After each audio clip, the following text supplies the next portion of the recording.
Sevimli dostlar, bugünkü programımızda aldı bilen psixika ve sağlamlık sahipimizge orunlaştırılgan tövendeki mezmunlar diqqatinglarda boludu.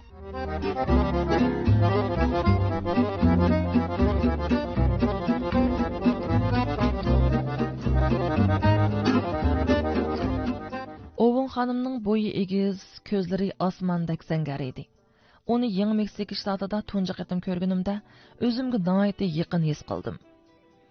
O qitim Amerikaga borganda til uqishmaslik sababidan bir odamga tuyg'un bo'yicha baho bermoqchi, ya'ni qarshi tarafning badan tili orqali uning ichki tuyg'usini bilmoqchi bo'ldim. Bunda qilganda birinchidan boshqalarni tushunolmaydiganligimga ishonchim oshdi. Daqiqa ichida boshqalarning ichki dunyosini his qila olmayman. Ikkinchidan, ularning tilini tushunmasammi, butun diqqatim bilan qarab, ularni hurmat qilayotganligimni his qildira oldim. Owen xanım bir san'atkor, qo'l hunar ustasi. Asosliqi rasm sizidu ham ranglik mumdan san'at asarlarini yasaydi. O'z qo'lida rasm sizgan yipak yog'liqlar shtatlik muzeydagi maxsus pokayda setiladi. U 50 yoshlarga kirgan, 20 yil burun Jungoga berib, Shinyangdagi bir dashuda ingliz tili darsi bergan ekan. Uningga har qitim qimmatli vaqtingizni chiqarib, menga hamroh bo'lganingizga rahmat desam, u arzimaydi. Menmu sizga hamroh bo'lib, xanzuchini mashq qilib olganimga xushal deydi. Agar xanzuchida ostroq so'zlasam, u gapimning ko'pinchisini tushunalaydi. Bu bizning aloqamizni xeyli tezlashtirdi. Owen xanım haydagan Jeep markalik dala mashinasi Yeni Meksika shtatidagi egiz-past tog'liq yo'llarda toza asqatdi. U har kuni atdigan mashinasini haydab mehmonxonaga meni olg'ili keladi. Ikimiz birga quyosh nuriga cho'milgan yo'llarda yiroqlargacha chapatdik. Bir kuni u tog'da yo'pirmoqlar sarg'aygan bir bo'lak yo'l bor, berib ko'rib kelamsiz deb so'radi. Yiroqlarga sayohatga borsam, sohibxonaning rayiga beqishda qadimiy qoidaga amal qilatdim. Bu bir xil adab bo'lib qolmay, sohibxonaning yaxshi ko'nglini rad qilmaslikdan derak beradi. Ham o'zimmi buningdan xeyli naf olatdim. O'ylab yiqing, yaqi yurtliqlar bu yurtning nar yaxshi, narda manzaralik o'rinlar bor, nadan bilsin? Qo'lida sayohat qo'llanmasi bo'lgan taqdirdimi, yanala avorchilikdan saqlanғili bo'lmaydi. Eng chiroyli manzarlarni yanala yerliklar biladi. Shunga sayohat qilganda yanala shu yerliklarga agashgan tuzuk. U manzarani ko'rgili Amerikaning g'arbidagi qaqas dalalarda yilon bag'ri yo'lni bo'ylab mengib ketdik. Qizil to'piq yerdan egizga qarab mang'andan keyin tog'ning ichiga kirdik. Tog' bakmo egiz emas. Yo'lning ikki tarafida va cho'nqur belbog'larda oq teraklar qad ko'tarib turadi. Men Jungodagi oq teraklik shahar Xinjiang ilida tug'ilgan bo'lg'ashqa, teraklarga alohida mehrim bor edi. Oq teraklarni ko'rsamla ko'zimni uzalmay qolatdim. Lekin yo'pirmoqlari bundaq julalanib turadigan teraklarni zodli ko'rib baxmagan edim. Yo'pirmoqlarning hammasi shundaq yaltiroq, julaliq, shamolda larzon irg'anlab turishadi. Siz ko'rgan bo'lsangizmi, ko'zingizni uzalmay qolatdingiz. Yo'pirmoqlarning insoniyat uchun oksigen ishlaydigan iqtidorini tilga olmagandimi, estetik nuqtadan qaraganda sap ham tinish, sap seriq yo'pirmoqlar odamni xotirjamlikka boshlaydi. Bir kuni Owen xanım menga ati bir davolash markaziga berib, boshqacha uxultib davolashni ko'rib kelish va o'zining uyiga berib, yipak rasm sizishni ko'rishdan iborat ikki faoliyatdan birini tanlashni. Agar men yipak rasm sizishga qiziqsam, o'gitib qo'ydiganligini aytdi. Bu nihoyatda qiyin tanlash edi. Qadimqilar aytgandek, beliq bilan iyiq topiniga tang erishgili bo'lmaydi. Lekin mening bu qadimqi idiomga fikrim bor. Meningcha, beliq bilan iyiq topinini bir o'ringa qo'yish muvofiq emas. Garchi qadimda iyiq hozirqidan ko'p, beliq tutish hozirqidan ko'p tas bo'lsa-mu, ularning ta'minini selishtirg'ili bo'lmaydi. Mening chet elning uxultib davolash texnikasini ko'rib baqqan bor edi. Uning ustiga Owen xanım boshqacha deb alayda ta'kidlagashga bekli qiziqib qoldim. Qarsam, annemi uxultib davolashga qiziqadiganday ko'rindi. Garchi u Owen xanımning gapini o'zining ko'z qarashini qo'shmay turib tarjima qilib bergan bo'lsa-mu, lekin uning bu davolash texnikasiga qiziqib qolganligini his qildim. Uning ustiga rasm sizishga ancha epim yo'q edi. Muzeyning maxsus setish pokiyida Owen xanım rasm sizgan yipak yog'liqni ko'rib, bekli yoqtirib qolgan edim. Uningda balqib turgan jimjitlik va qalbni chalg'itadigan inchiklik bor edi. Bu g'arblik san'atkorning Jungoning yipikiga rasmni qandoq sızdiganligini bir ko'rib boqqum bor edi. 5 minut o'ylanib olay, dedim Anniga. Mayli g'arbning, mayli sharqning bo'lsin, o'qitish texnikasi asosan o'xshib ketadigandu. Bu yerning sal sirliq, zamonaviy va o'zgarishchan bo'lishi mumkin. Har qancha bo'lsa-mu, onam aytgan boyqa bo'lishi mumkin. Yipakka rasm sizish cho'qim, jimjit va yiqimliq. Owen xonimning xos alohidligi bo'lishi, Yangi Meksika shtati Santa Fe'dan ketsamla, mundaq nodir ko'rinishni ko'rolmasligim mumkin. O'zim yuzlanayotgan tanlashni tuyuqsiz tushandim. Cheklik vaqt ichida mingamning egiz pastlik ichidagi cho'chishni yoki muloyimlik ichidagi jimjitlikni tanlayotganligini tushandim. Fikr yo'lini aniq qilib olsaqla, tanlash o'zligidan o'tirg'i chiqdi. Men Anniga mundaq dedim. Kechiring. Men boshqacha o'qiltib davolash texnikasiga emas, balki Owen xonimning rasm sızgan yipak yog'liqini ko'rib boqim ba, dedim. Bemuallim, dedi Anni samimiylik bilan. Mening yoqtirishimni o'ylashmang, tanlashingizga butunlay hurmat qilaman. Odamning holiga yetadigan Anni, rahmat sizga. Atsi Owen xonim mashinasini haydab mehmonxonaga bizni olg'ili keldi. Biz shahardan chiqib, yolg'iz bir tog'ning ustiga chiqdik. Tog'ning cho'qqisida puxta ham zamonaviy silingan bir uyga kelganda, Owen xonim, "Keldik, bu mening uyim", dedi.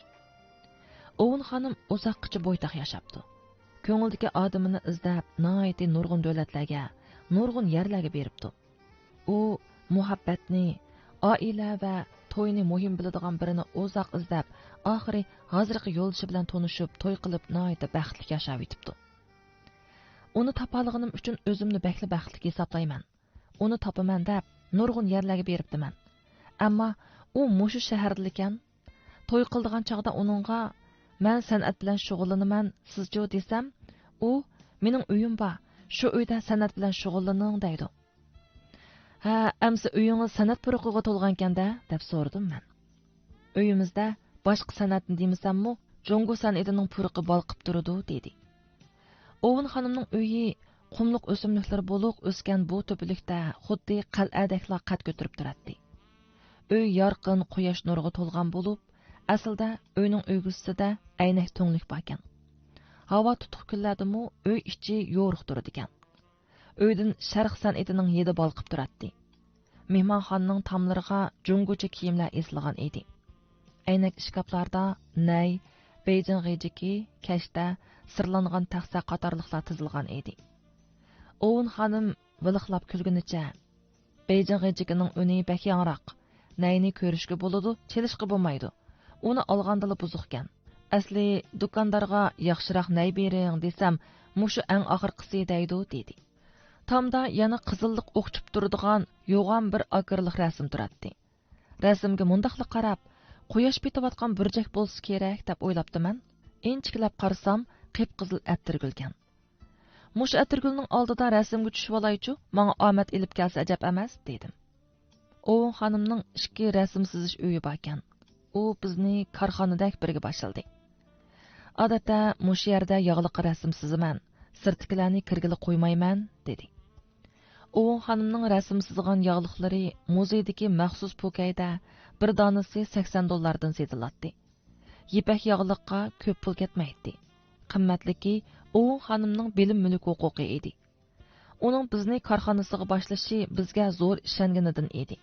Buningga minnatdorligimizni bildirdik. Owen xonim oppoq ikki yipak yog'liqni oldi. Biri yo'g'on 4 chasa, yana biri kichik, uzun jag'roq edi. Uning deyishicha, cho'ngini mening rasm sizishimga berdi ekan, kichigini bo'lsa, rasm o'g'itish bo'yimi qiladi ekan. Vaqt oz qoldi, qani boshlayli, dedi u. Ma'qul ustam, dedim. Hammaylar kulishib ketdik. Owen xonim rang ishkabini ochdi. Tova, biror yuzcha rang qutisi bordaq qiladi. Owen xonim xuddi chavandoz eti va qilichini silgandek rang qutilarini silab qo'yib, yipakka rasm sizishda avval rangni tanlaymiz. Uzoq izlab, oxir Fransiyada ishlab chiqargan bu markani topdim. Uningda yipakka rasm sizganda unumi eng yaxshi bo'ladi ekan. Rang suslab qolsa, ozroq muzdak sirka kislotasi qo'shib olsakla bo'ladi ekan. Ozroq illitilgan suv qo'ysimi, unumi bakli yaxshi bo'ladi ekan. Ko'p xil ranglarni moslashtirganda issiq suv bir masala bo'lib qoladi ekan. Boshda qaynoq suvni sovutib ishlatdim, lekin temperaturasini yaxshi tanishilmagachga to'xtamay termometr bilan o'lchab turdim. Keyin bir amal o'ylab tepib, muvofiq temperaturadagi issiq suvni ishlatdim. Qanday amal ishlatganligimni bilamsiz? Deb so'radi u. Anne ikkimiz beshimizni chayqashdik. Chaynakda suv qaynatish, chaydondan issiq suv quyish va tok sudanning jumukidan suv tushirishdan boshqa yana qanday amal borligini zotli o'ylab yetolmadim. Ovun xonim sirti Jingju teatridagilarning niqobidek bo'yilib ketgan mikrodolqinliq to'xupkani ko'rsatib mamnunlik bilan buning bilan muvofiq issiq suvga erishdim. Bir qachiga muvofiq sovuq suvni quyib, mikrodolqinliq to'xupkada ma'lum vaqt isitgandan keyin muvofiq temperaturadagi issiq suvga erishdim. Nihoyat qulaylik ekan. Ba'zida ranglarning temperaturasi o'lchamga yetmasa, ularni mush yerda isitdim dedi. Ranglar bilan bo'yilib ketgan mikrodolqinliq to'xupkani ko'rib, bu texnika islohot ekan, cho'qim esimda tutaman dedim. Bu mikrodolqinliq to'xupkani bo'ytaq vaqtimdan boshlab ishlatgan. Ishlatganim xeyli uzoq bo'ldi. Rangdan boshqa yana tamoq isitaman. Nihoyat normal ish-ku.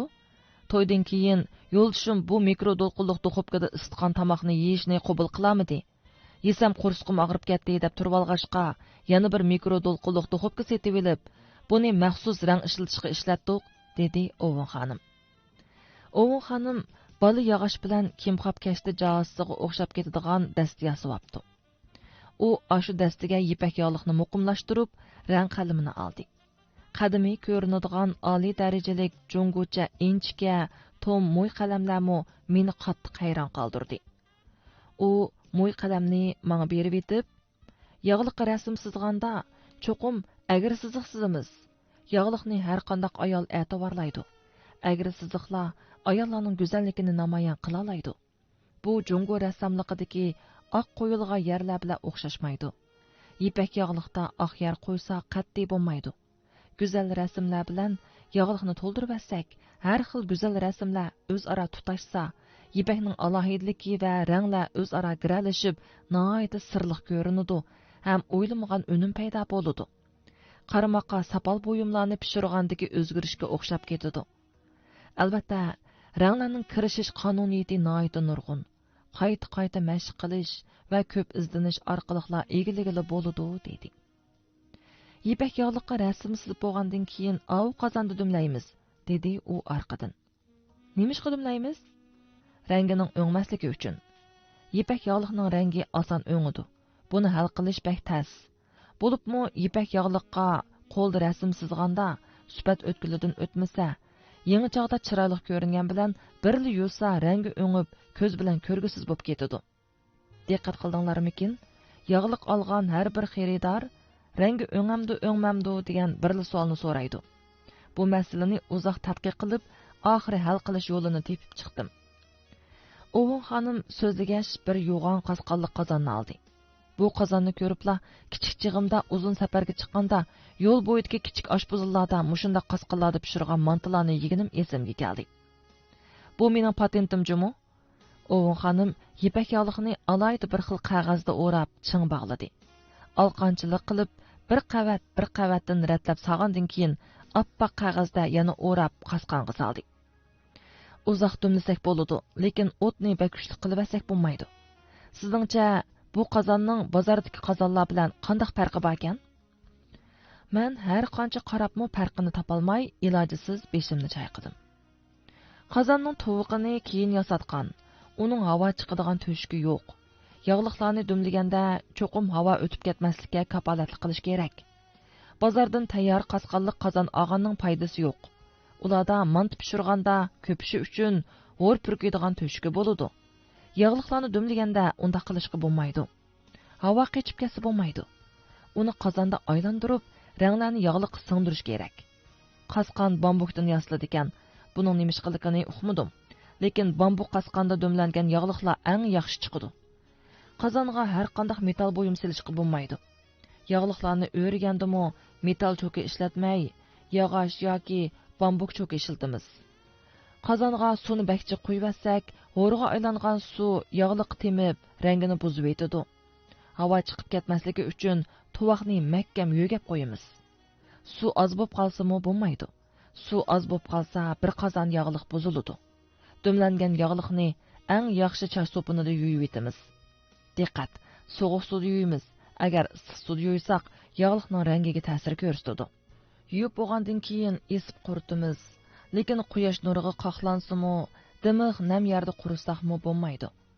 Aptaplik kunlarda soy yerda sharpini tezlikda puvlab quritamiz. Ondan dazmol soldigan suyuqlikni rasmning ta'tur tarafiga purkuymiz. Rasm bar tarafga purksak bo'lmaydi. Ondan uni qatlab sal turg'izgandan keyin dazmol solsaqla bo'ladi. Ovun xonimning tartiblarni bir-birlab enchik so'zligini anglab yerib ketdim. Oxirida taqat qila olmay, dazmol selib bo'lsaqla ish bitamdi deb gapiga luqma soldim. Ovun xonim kulgunicha menga "Yo'q, bitmaydi, yana ozroq ishlaymiz" dedi. U bir quta oltin rang bo'yoqni elib, oltin rangda ismimni yozishni yoqtiraman. Har bir sharpa, yog'liqqa sizgan rasm mening har bir qatimliq ijodiyatim hisoblanadi. Azaldan bir parcha rasmni ikki yog'liqqa sizib baxmadim. Ba'zida chiroyli rasmlarni sizgan yog'liqlarni muzeyga olib setishga qiymay yenimda elib qolaman. Yenimda ip qolgan yog'liqlar ko'payib ketdi. Vaqt uzargan seri yenimda ip qolgan bir qism sharp yog'liqlarni muzeyga olib berdim. Lekin olib bo'lib, ularni yodimga olsamla, muzeyga berib ko'rib turdim. Hatto bu yog'liqlarning setilmasligini umid qildim. Setilmasa, tabiiyla ularni qaytarib kelaman-da. Lekin afsus, u yog'liqlar bek tezli setilib ketdi. Buningdan bekla azoblandim. Shundaqla qanoatlandim ham xush bo'ldim. Chunki men yoqtirgan narsani boshqalarga yoqtiradigan emasmi? Menga xushallik va go'zallik tuyg'usi beg'ishlaydigan narsalar boshqalarga mo xushallik va go'zallik tuyg'usi beg'ishlaydi ekan. Bu gaplarni anglab, Ovun xonimning ipak yog'liqlarga bo'lgan hissiyotiga to'liq havas qildim.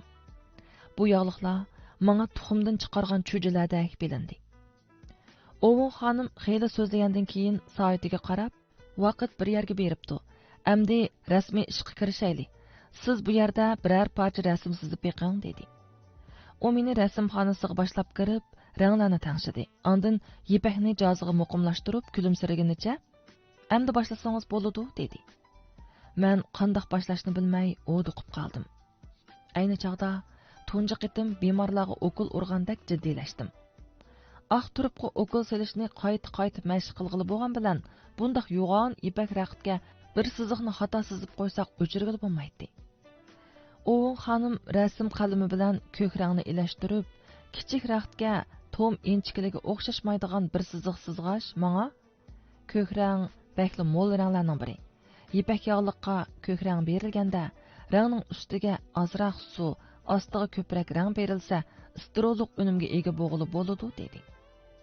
Titirgan qo'limda qalamni tutib ko'k rangga chiladim.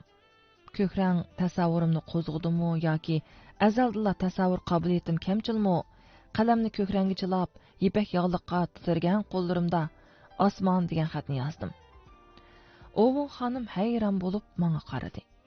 U balkim xanzuch xatning tasviriy xarakterini bilmagan bo'lsa kerak. Yozgan xatim uningga bulut qoplagan osmonda ko'rindi bo'g'ay. Keyin mening "Osmon" degan xatni yozganimni bilib, huzurlanib kulib ketdi. "O'zgacha chiqibdi, davomli sizivering" dedi. Teximni tingirqab qoldim. Ko'k rangda "Osmon" degan xatni yozib bo'ldim. Endi nimani sizg'uluq? Endi qanday rang ishlatay deysiz? deb so'radi Ovun xonim. Shu chaqda kallamga tuyuqsiz bir fikr kelib qat'iylik bilan "Menga beg'ir rang qizildan bering" dedim. Ovun xonim bir bo'tliqi bo'yoqni uzatdi. Bo'yoqni kunga tutib, qo'shimamni turib birdam qarab atgandan keyin "Bu men aytgan rang emas, bu sal qaramtulroqkan, beg'ir rang emaskan" dedim. Anni gapimni Ovun xonimga tarjim qilib berayotgandimi, nima o'ylayotganligimni bilolmagandek qiladi. Menmi tushuntirib o'ltirmadim. Ovun xonim yana bir quta qizil rangni uzatdi. "Yo'q, bumi emas" dedim. Ondan o'zim izlab, ko'nglimdagi beg'ir rangni tepib chiqdim. Ovun xonim bu rangni ko'rib, odatda nurg'un kishilar bu xil qo'ng'ir yoki qahva rangni yaxshi ko'rmaydi deb eskartdi. "Ustoz, ko'rsatma berganingizga rahmat, lekin men dal mushu rangni ishlatmoqchiman" dedim. Rangni tangshigandan keyin qalamni rangi patirib, qordek oppoq ipakka beg'ir rangda "Indian" degan xatni yozdim. Bu xatlar zo'mchak kichik uylarga o'xshab qoldi. Oldingi kunila indianlarning turalg'ularini ko'rgan edik. Qadimiy qabila uylarning xarobalari, ularni qurilish degili bo'lmaydi, faqat qizil to'pidan solgan zo'mchak uylar edi. Zangar osmonni texmi ro'shanlashtirib, menga chunqur hasratli tuyg'u ato qilgan edi. Indianlarning yeziq yo'q bo'lg'ashqa tarixiy cheksiz dalolarda uprab tugab, faqat xarobilikdagi tamlarla qolgan edi. Sharqning qadimiy yeziqi bilan o'zimning echinishi va cheksiz sig'inishimni ifodalamoqchi bo'ldim. O'g'il xonim rasmimni ko'rib, "Yomon emas sizibsiz, menga bering, qolgan ish tartiblarini o'zim ishlab etay" dedi. Bu tushdan burun nayt yaxshi o'tdi. Mangdagan chaqda o'g'il xonimdan "Qancha yog'liq rasm sizib bo'ldingiz?" deb so'radim. Aniq sanab baxmadim. Sizg'anlarimning hammasi muvaffaqiyatli bo'lmadi. Ba'zilaridan rozi bo'lmay ko'ydirib etdim. Qolganlarini hisoblab baxsam 70 mingdan eshibdi dedi. "Ha? Nima degan ko'p?" Shundaq, bu setilib bo'lganlari. Dunyoning bulung pushqoqlarida 70 ming xonim mening sharp yog'liqimni ortib-atqanligini o'ylasamla, intayin hayajonlanib ketaman. "O'g'il xonim, yog'liq rasm sizish uslubingizni bir jumlaga yig'inchoqlab beqing-a?" O'g'il xonim sal o'ylanmagandan keyin, "Men jimjit, tinch ranglarni ishlataman. O'zimning jimjitligini ranglarga aralashtirib, uni yiroqdagi jungoda to'qilgan yipakka singdirib, yipak bilan jimjitlikni yo'g'iraman" dedi. Mangdagan chaqda o'g'il xonim quluqimga mundaq dedi. "Yog'liqning 4 burjikiga ochiq ranglarni to'shqizib eting. Yog'liqning ayollarning bo'yinda lapildab turishi bakli muhim. Yana bir maxfiyatlikni deb beray. Esingizda tutib oling. Yog'liqning eng oxirgi ish halqasi tugab, butunlay qo'ldan chiqmag'icha hech kimga ko'rsatmang. Eng yaqin do'stingizga mu ko'rsatmang. Tutmagan yog'liq mukammal bo'lmaydi. Agar ishlagan yog'liqingizdan rozi bo'lmasangiz, boshqalarmi uning go'zalligidan hayron bo'lmaydi. Shunga uni boshqalarga ko'rsatmanglar, ko'ydirib eting. Esingizda bo'lsin, yog'liqni dazmol silib tuzlab, rangi echilganda ondan boshqalarga ko'rsatsangiz bo'ladi. Ko'pni ko'rdim hayotda, san yetolmasam, shu qadar bo'lib tanho.